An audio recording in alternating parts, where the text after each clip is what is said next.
안녕하십니까. 일요일 밤 여수 MBC 뉴스데스크입니다. 새해 첫 주말 전남 동부 지역에서 30명의 코로나19 확진자가 발생한 것으로 집계됐습니다. 전라남도에 따르면 어제부터 오늘 오후까지 여수 11명, 순천 13명, 광양 4명, 고흥에서는 2명의 확진자가 발생했습니다. 특히 오늘 여수에서는 서울에서 여행 온 일가족 3명이 한꺼번에 양성 판정을 받아 보건당국이 역학조사에 들어갔고, 순천에서는 초등학생이 확진돼 학생과 교직원 등 430여 명에 대한 전수검사가 진행됐습니다. 보건당국은 타 지역을 방문하거나 타 지역 확진자와 접촉한 뒤 연쇄 감염으로 이어지는 경우가 많다며 이동과 모임을 자제해 줄 것을 당부했습니다. 이민년인 2022년 올해부터 부동산 제도나 대출 규제 등 다양한 정책들이 달라집니다. 전남 도내에서 새롭게 시행되는 제도도 많은데요. 분야별로 조희원 기자가 자세히 알려드립니다.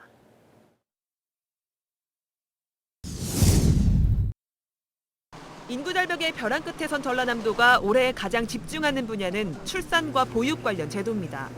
전라남도는 올해부터 소득과 상관없이 모든 출산 가정에 방문 산후조리 서비스를 지원합니다. 또 60만 원, 100만 원이었던 임산부와 2세 이하 영아 의료 지원금을 100만 원, 140만 원으로 확대 지급할 계획입니다. 올해부터는 만 40세에서 59세 이하였던 일자리 장려금 지원 대상이 조정됩니다. 노인 인구가 늘어나 실버 산업이 중요해짐에 따라 앞으로는 69세 이하 재취업자는 취업장려금 300만 원을 받을 수 있게 됩니다. 또 만 21세 이상 28세 이하 청년들은 올해부터 매년 20만 원씩 복지카드를 통해 문화 여가 활동 비용을 지원받습니다. 농업인들의 안정적인 생활을 위해 수학기 예상소득을 선지급하는 농업인 월급제 지원 품목이 9개에서 14개로 확대됩니다. 또 전남의 대표 특산물들이 전국 소비자들을 찾아갈 수 있도록 판로가 개척됩니다. 전라남도는 도내 22개 시군과 협업해 각종 특산물 축제를 TV 홈쇼핑과 라이브 커머스 방송으로 중계할 계획입니다. 내년 3월부터는 목포와 가거도, 여수, 고흥과 거문도, 완도와 여서도 등 4개 구간으로 가는 여객선을 이용할 경우 누구나 50% 할인을 받을 수 있습니다. 늘어난 반려동물 수요, 이와 비례해 증가한 반려동물 유기 사태를 막기 위해 반려견 등록비를 지원하는 사업도 새롭게 추진됩니다. 핵가족화 현상이 가속화되면서 독거 노인의 수도 대폭 늘었습니다. 노인 고독사가 심각한 사회 문제로 떠올랐는데 전라남도는 우울증을 앓기 쉬운 독거 노인들의 건강 관리를 도울 수 있는 개인형 반려로봇 인형을 보급하기로 했습니다. 또 폭염에 취약한 가구에는 무더위를 식힐 수 있는 다양한 대응 물품도 지원할 계획입니다. 무엇보다 2022년은 여순사건 특별법이 시행되는 해입니다. 73년의 한을 풀어낼 전라남도 실무위원회는 오는 21일 희생자 피해 신청 접수와 진상규명 사건 신고 접수를 시작으로 본격적인 활동에 들어갑니다. MBC 뉴스 조희원입니다. 국민의힘 이준석 대표가 여순 사건 문제 해결에 적극 나서겠다는 입장을 밝혔습니다. 새해 첫날인 어제 여수와 순천을 방문해 여순 사건 위령비를 참배한 이 대표는 역사와 화해하는 과정에서 보수 정당의 자세가 중요하다며 유족과 희생자들을 실망시키지 않겠다고 밝혔습니다. 이 대표는 제주 4.3보다 늦었던 여순에 대한 노력이 빨리 진행될 수 있도록 하겠다며 당 대표로 있는 동안 매년 1월 1일에는 여순 사건 관련 행보를 이어가겠다고 약속했습니다. 대선이 2달여 앞으로 다가온 가운데 호남 민심 잡기가 치열하게 전개되고 있습니다. 역대 대선에서 호남은 민주계열 후보에게 90% 안팎의 압도적인 지지를 보냈지만 현재 민주당 이재명 후보에 대한 호남 지지도는 60에서 70% 사이에 갇힌 상태며 여권 빅텐트를 통해 돌파구를 모색하고 있습니다. 국민의힘은 지난 2016년 총선에서 돌풍을 일으켰던 옛 국민의당 출신 호남 인사들을 대거 영입해 민심 잡기에 공을 들이고 있습니다. 올해 광주와 전남 지역 주택시장은 어떤 모습을 보일까요? 대통령 선거와 코로나19 등 변수가 많아 예측이 쉽지 않겠지만 지난해와 같은 급등세는 없을 거라는 전망이 우세합니다. 조현성 기자입니다. 광주의 아파트값은 지난 한 해 동안에만 10% 가까이, 전남은 3.5%가 올랐습니다.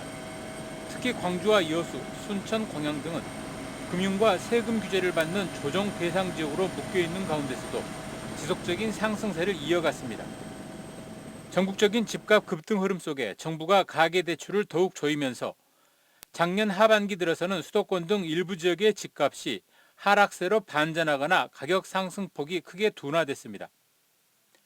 이런 가운데 주택산업연구원은 올해 광주 지역 주택시장은 3년 만에 신규 공급량이 수요 증가분보다 많아질 것으로 추산했습니다.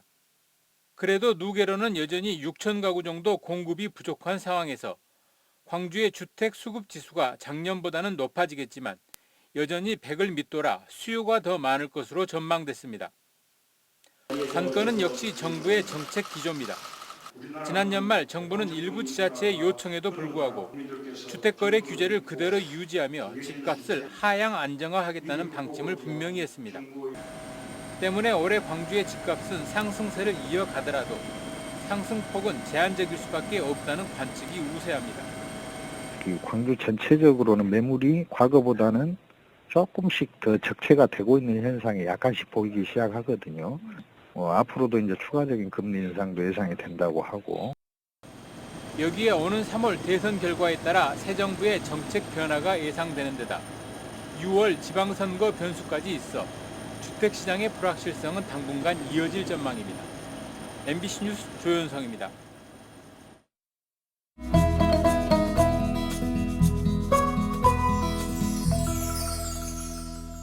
여수 MBC AI 내일의 날씨입니다.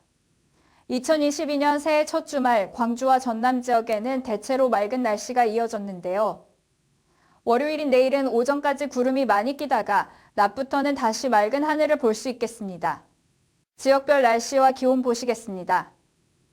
여수가 0도에서 8도, 순천과 광양은 영하 3도에서 9도, 고흥은 영하 6도에서 7도로 예상됩니다. 전남 중서부와 광주도 비슷한 날씨를 보이겠습니다. 광주는 영하 5도에서 6도, 목포는 영하 3도에서 4도를 기록하겠습니다. 바다에서도 대체로 구름 많은 날씨가 예상됩니다. 파도는 남해서부 앞바다에서 0.5m, 먼바다에서는 0.5에서 1.5m로 비교적 낮게 일겠습니다. 전남 동부 지역에는 목요일 오후부터 주말까지 맑은 날씨가 이어지고 낮 기온도 최고 10도까지 오르겠습니다. 하지만 최저기온은 여전히 영하권에 머물고 대기도 건조해 건강관리와 화재 예방에 각별히 주의하셔야겠습니다. 지금까지 AI 날씨였습니다. 전남 무안에 있는 유경오리 농장에서 고병원성 AI가 확진됐습니다. 이 농장에서는 유경오리 14,000마리가 사육되고 있었고 중앙사고수습본부는 해당 농장에 대한 출입 통제와 역학조사 등 선제적 방역 조치를 실시했다고 밝혔습니다. 가금 농장에서의 고병원성 AI 확진은 올해 동절기 들어 19번째입니다. 방역당국은 겨울철에는 농장 소독이 잘 이루어지지 못할 가능성이 크기 때문에 가금 농가들은 사람과 차량의 농장 진입을 최대한 삼가달라고 당부했습니다. 순천 지역에 있는 불교 유산들이 전라남도 유형문화재로 지정 예고됐습니다. 순천 송광사의 목조 아미타 열애저상은 17세기 불상 제작 양식을 파악할 수 있는 대표적인 작품으로 평가받고 있으며 순천 용화사의 육경합부는 조선 전기 불경의 특징을 보여주는 중요 자료로 꼽힙니다. 이들 불교문화재는 30일간의 예고 절차와 문화재위원회의 심의를 거쳐 도유형문화재로 지정될 예정입니다.